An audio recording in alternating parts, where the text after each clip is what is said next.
signifikan high dan signifikan low.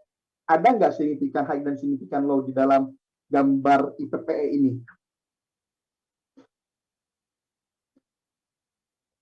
Signifikan low, itu kan? Signifikan high, itu kan?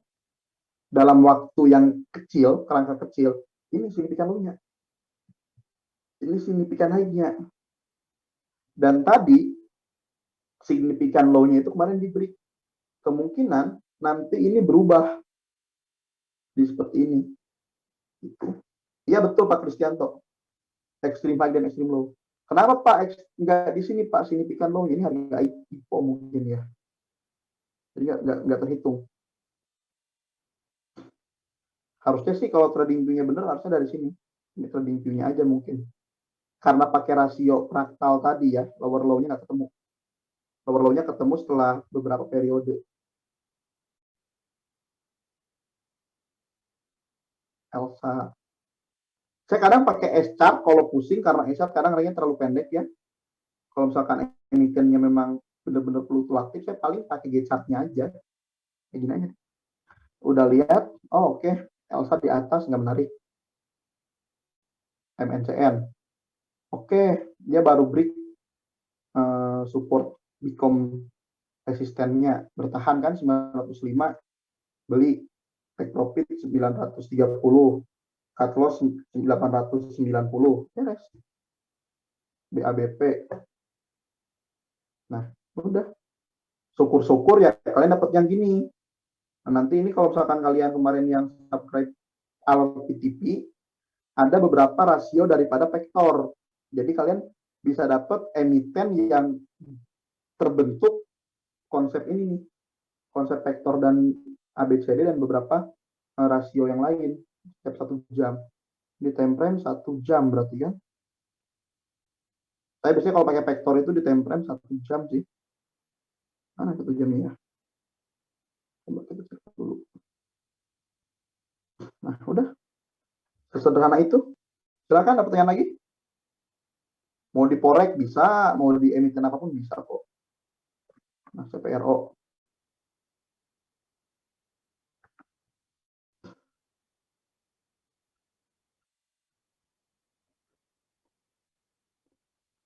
Untuk G-chart, untuk vektor, itu nanti akan ada materinya, Pak. Untuk SNR pun akan ada materinya, tapi kita materinya nggak zoom ya.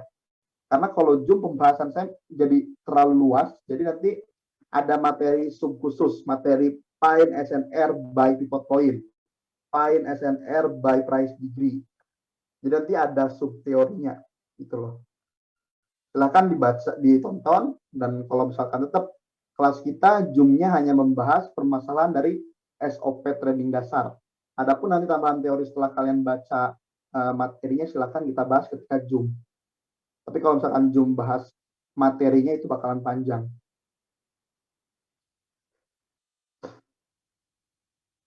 Teori dasar untuk SNR tadi kan untuk yang geometrik sudah kalian ketahui ya, menggunakan pivot point, signifikan high dan low, terus menggunakan area harmonik gitu kan.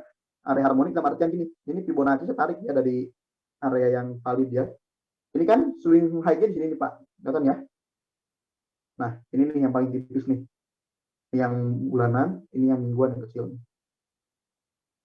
Nah, rasio 0,236 udah digambarkan.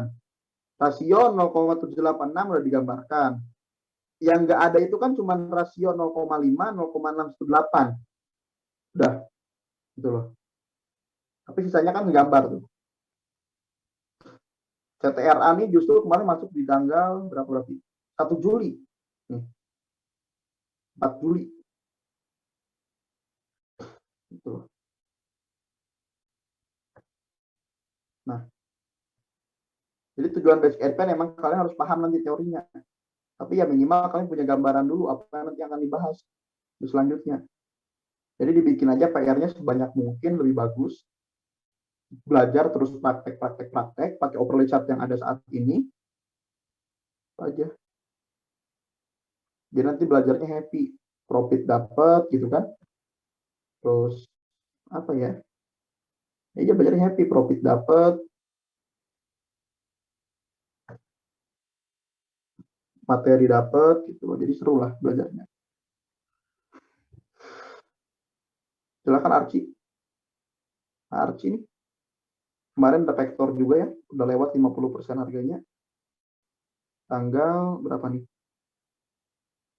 9 Agustus. Sochi. Nah, Sochi kan ABCD kelihatan nggak nih? Bottom. Makanya saya bilang di regular advance kemarin kita dapat bottom pattern gitu loh. Nah ini bottom patternnya kan dapat DGNS sama kan? Vektor langsung terbang nih. Kalau nggak salah DGNS itu ada time juga. Kita cek. S-chart.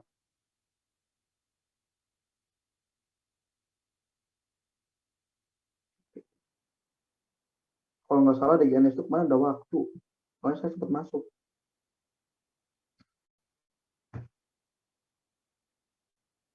Nah, waktu ini.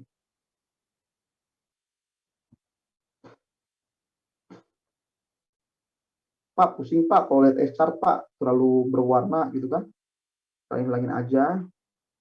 Box. Pakai aja garisnya. Nah, jadi kan antara harga dan waktunya beres tuh. Nah, terus BPT. Nah, ini BPT ini ABCD-nya nih, dapat nih. IMJS. Nah, terus SCMA, ton, vektor juga, bottom, WG, bottom, vektor, BHIT, INKP, CMM Korn, Kenca, BR. Nah, udah. Gampang itu, Pak. Silahkan ada pertanyaan? Silahkan.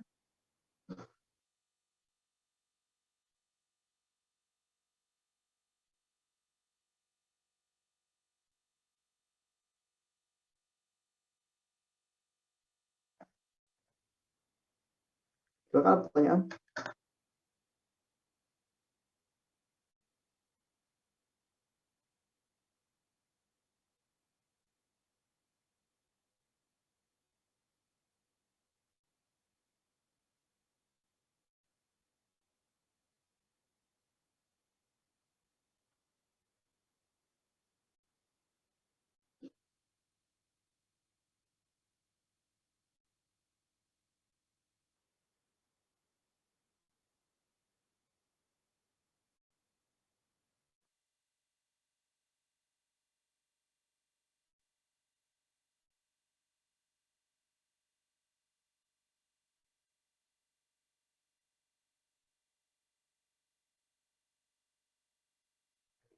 Silahkan ada pertanyaan. Boleh? Boleh, Pak. Boleh, boleh.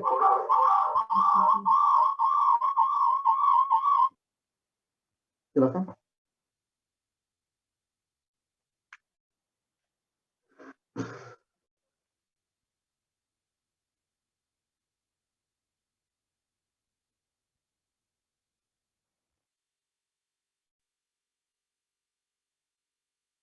Silakan Pak, nanyakan Pak. Kita ngobrol-ngobrol santai aja. Yang penting saya sih tadi ya yang saya ucapkan mulai hari ini view advice kalian tolong trade what you see. Lihat chart kalian, udah punya analisis sendiri. Gitu loh. Hilangin dulu false-false-nya. Jadi kalau misalkan kalian tetap masih nyari false, susah buat diri kalian sendiri. Gitu loh. Saya udah selalu bilang loh ya, tujuan user di market kita nggak pernah tahu. Apalagi kalau misalkan di grup-grup gratis. Kita nggak pernah tahu loh tentang hal apa yang mau disampaikan mereka itu benar apa enggak gitu loh. Saya minta kalian punya common sense, gunakanlah itu. Silakan Pak, nantikan Pak. Saya tunggu.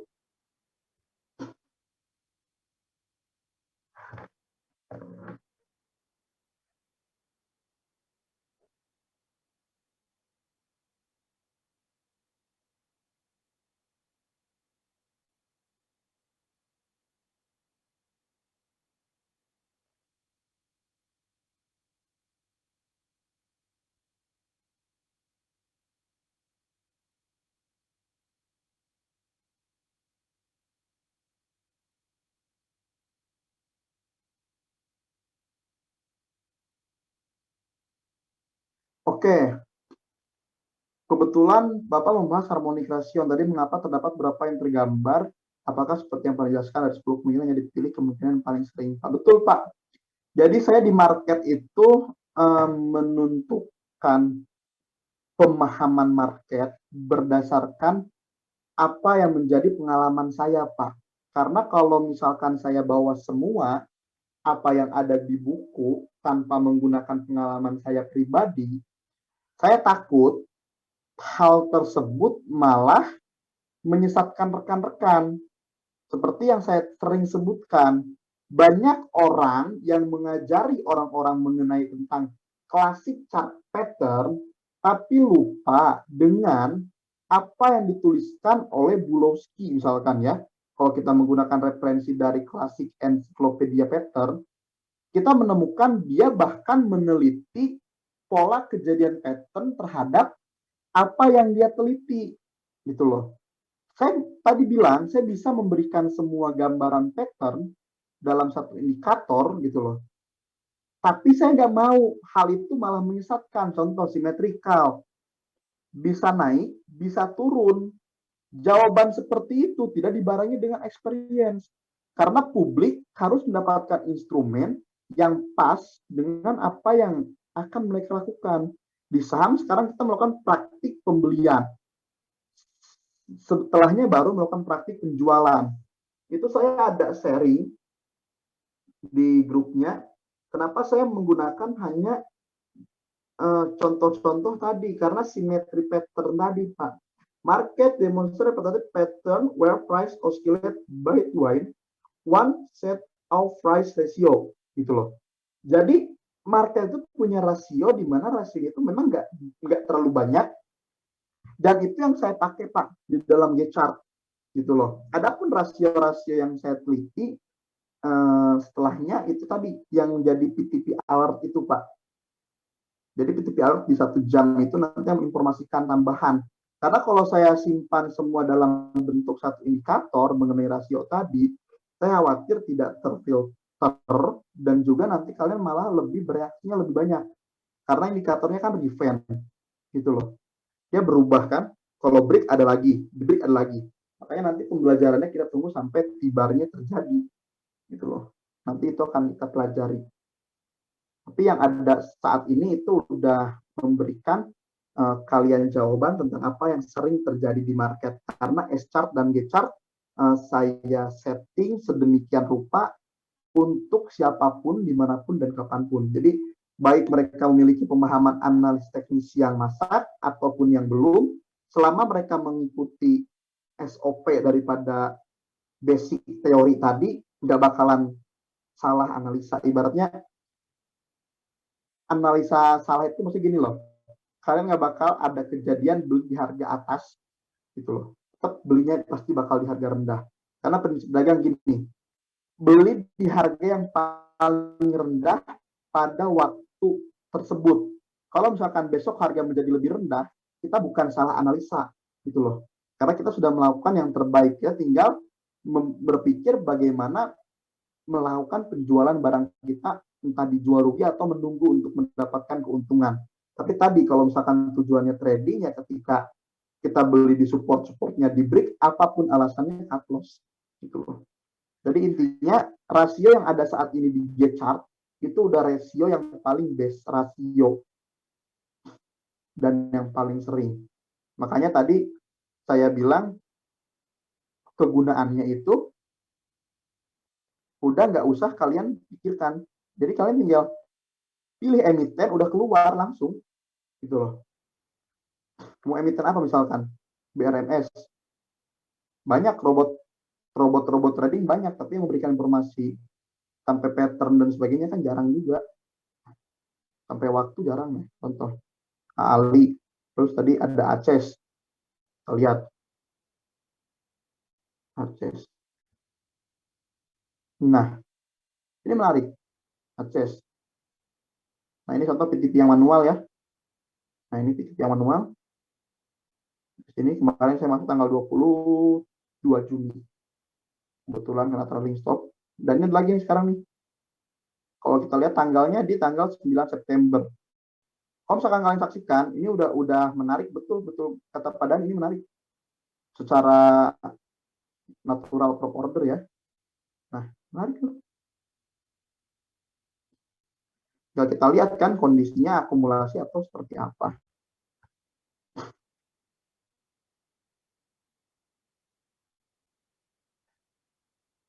Ada beberapa orang memang yang Pak saya pusing Pak pakai S-chart Pak, kalau yang boxnya terlalu besar. Saya ingin yang lebih pure ovoid gitu loh. Gak mau area, ya udah tinggal kalian hilangin aja boxnya gitu loh. Nah, nanti kan kalian belajar PPA, volume price analysis. Nah ini, kalau misalkan kalian klik, dia muncul. Nah, itu yang tidak berwarna itu anomali volume. Itu loh. Itu candle yang anomali. Biasanya candle-candle anomali itu titik-titik pola pembalikan harga. Ada pertanyaan? Silahkan. Nanti belajar Pak, belajar. Saya tetap kasih kok basic PPA yang praktisnya. PPSA ya udah tadi ada di S1. PPA-nya ini. Ini saya matikan. Nah, Pak, lihat Pak volume price nya, tinggal nyalain aja. Oh ini terakhir anomali nih Pak, gitu loh. Kenapa penurunannya nggak ada volume? Nih. Ini kan besar, kelihatan nggak nih? Candle-nya besar nih kan? Itu anomali tuh. Jadi penurunan tanpa volume itu pasti dia berbalik arah. Kalau penurunan dengan volume, jangan harap. Contoh yang penurunan dengan volume apa ya?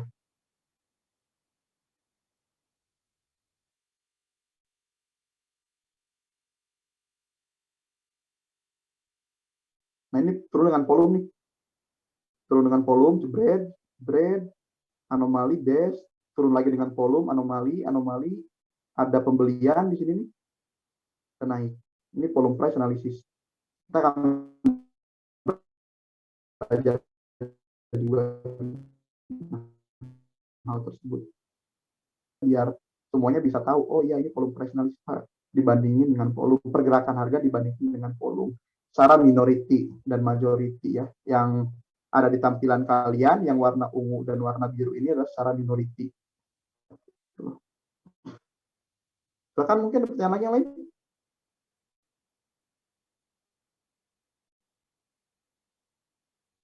Tidak ada, mungkin kita clear. Sido, oke. Banyak emiten menarik, Bu. Saya dapat hampir 38% gara-gara PR kalian, Bu. Terima kasih ya. Yang mengerjakan PR, kita sama-sama cuan.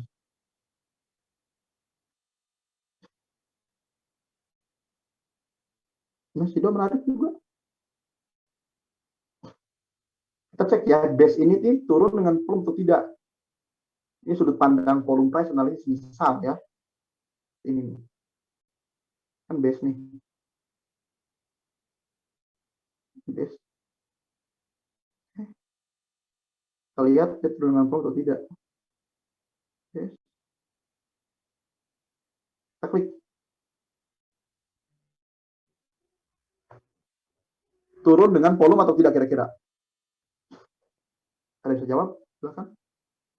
Anomali atau penurunannya wajar?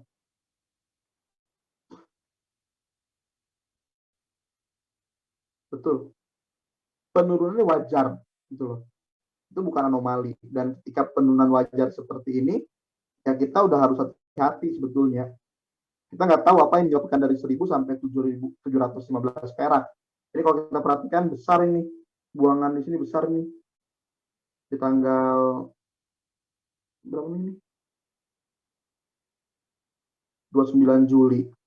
Nggak percaya saya, Pak. Ya udah, kita coba cek aja nih pakai volume.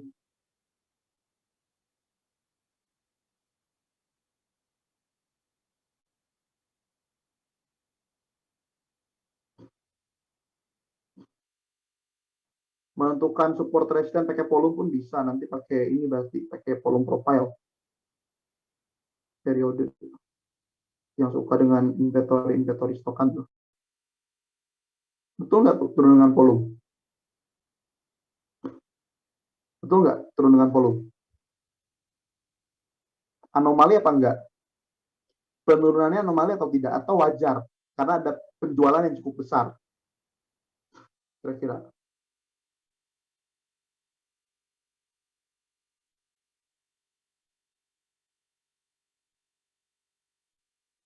Silakan, wajar atau tidak turunnya? Wajar dong. Nih, ini semua anomali nih. Pergerakannya anomali. Sideways-nya anomali. Tiba-tiba jebret. Volume besar kan? Jebret. Sekarang lagi anomali lagi. Anomali mana lagi ya? Nah, Shadow karakternya seperti ini berarti nih. Nah, ini kenaikannya juga wajar nih. Tidak anomali. Anomali itu kayak ini apa ya? Coba. PKSL.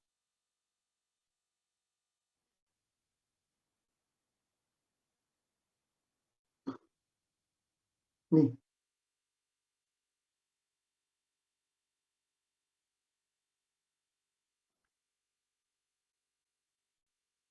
Nah, kata nggak PKSL? Ketika sideways. Satu, buying power. Dua, tiga, empat, lima. 1, 2, 3, 4, 5, 6.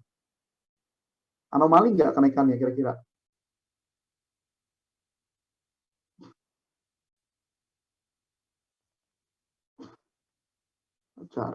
Pas penurunannya di sini anomali nggak nih?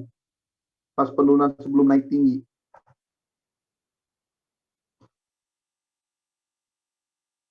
Nah, itu aja. Kenapa anomali? Karena penurunan tidak disertai volume. Itu dari segi volume price analysis. Cuman ya ini saya nggak bahas dulu ya. Tanya dulu. Udah. Jadi kalau misalkan kalian mau lihat secara volume price analysis, tinggal diklik aja garisnya nih. Dia muncul. Tuh. Oke. Ada pertanyaan lagi yang lain? Silakan.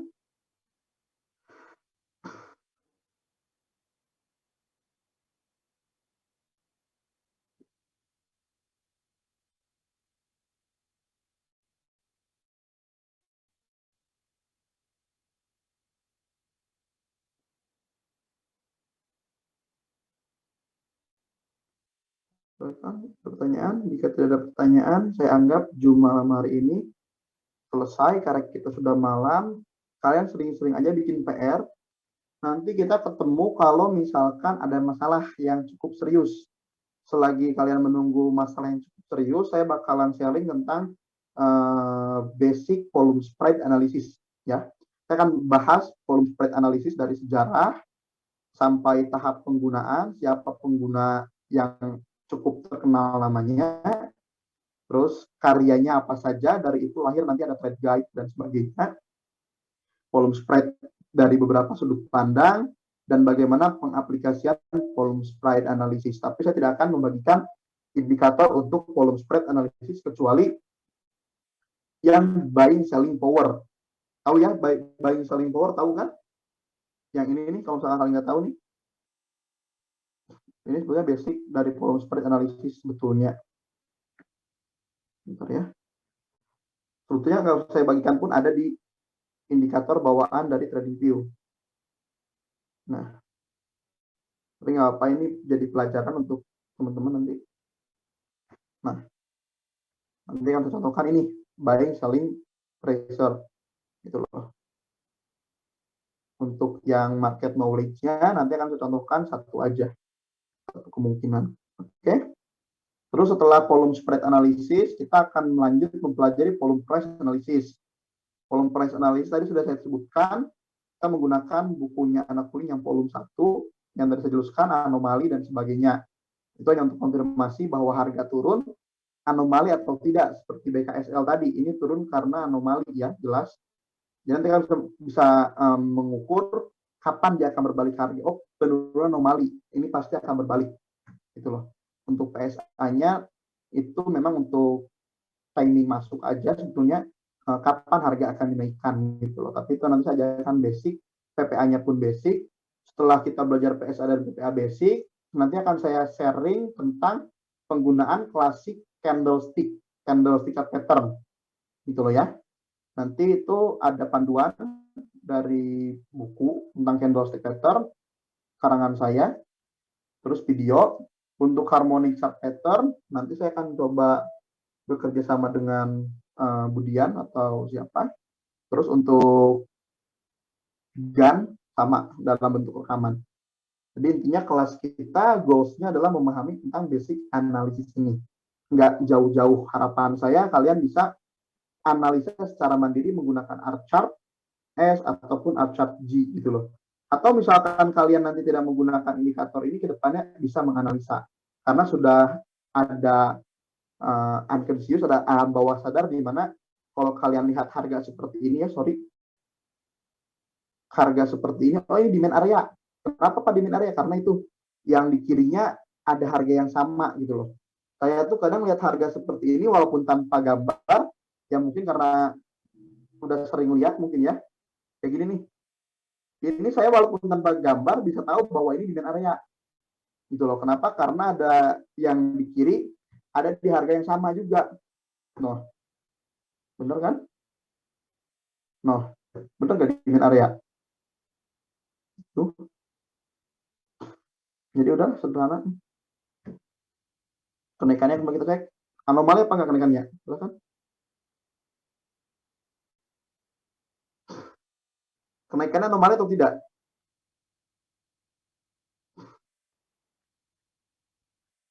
Silakan. Pertanyaan terakhir, kenaikannya anomali atau tidak? Hari ini loh ya, bukan kemarin. Hari ini.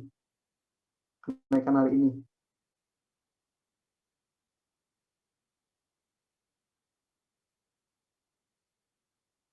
Nah, kenaikan anomali karena tanpa volume dan ada di area ABCD. Jadi yang punya adro ya udah hati-hati gitu loh. Kasih sekarang kasih. Nah, ASI kira-kira anomali atau enggak tuh? Dia ada di range sideway-nya tuh. Silahkan.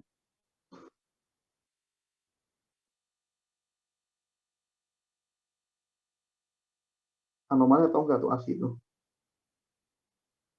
Itu kalau kalian perhatikan, seller dan buyer-nya itu saling bertarung.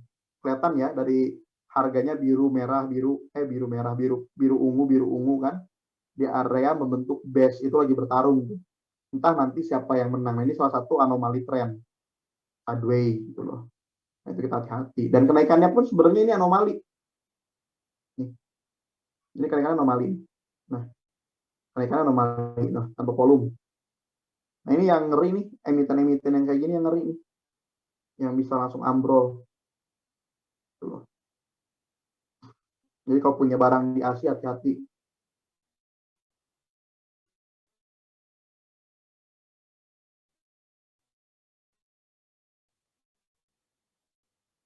PBCA, coba kita cek.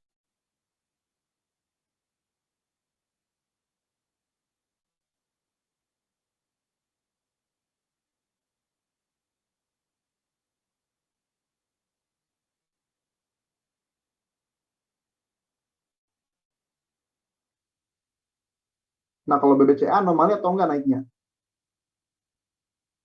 Itu murni ada inflow. Kelihatan ya? Lebih banyak biru yang mendominasi itu. Penurunannya yang anomali. Nih, 3 bar penurunannya. 1, 2, 3 kena naik lagi.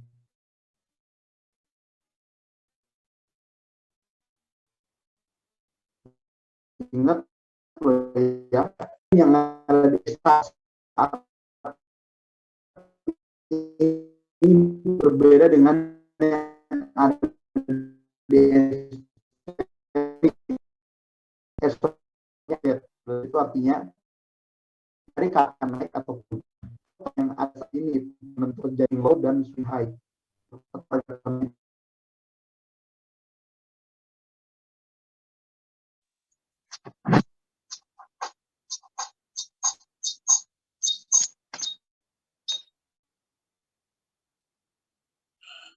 Halo cek, tapi kan kelihatan ya? Sorry.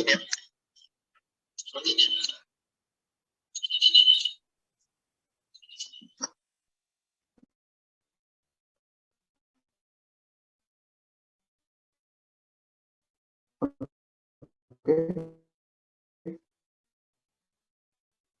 Kayaknya ada error.